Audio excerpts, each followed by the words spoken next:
Hello বন্ধুরা, দেখো আমি আজকে নিয়ে চলে এসেছি মাটন কারি।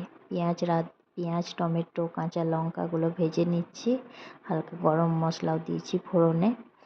তারপর মাটনটা দিয়ে দিয়েছি, মাটনে বাটা মশলা গুঁড়ো মশলা সব কিছু মাখিয়ে ম্যারিনেট করে রেখেছিলাম।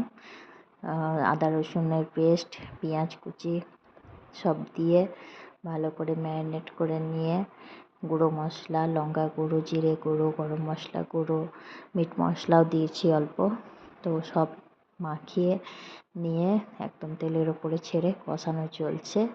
কষানো কমপ্লিট হয়ে গেছে, এবার 3টে সিটি মেরে দিলেই আমার মাটন কারি রেডি। তাই প্রেসার কুকারে ভরে নেব। প্রেসার কুকারে ভরে নিয়েছি, তার মধ্যে জল দিয়ে দিয়েছি পরিমাণ মতো। আর দেখো আমার এবার 3টে সিটির জন্য ওয়েট করছি। 3টে সিটি পড়ে গেছে, এবার আমি খুলে দেখলাম আমার মাটন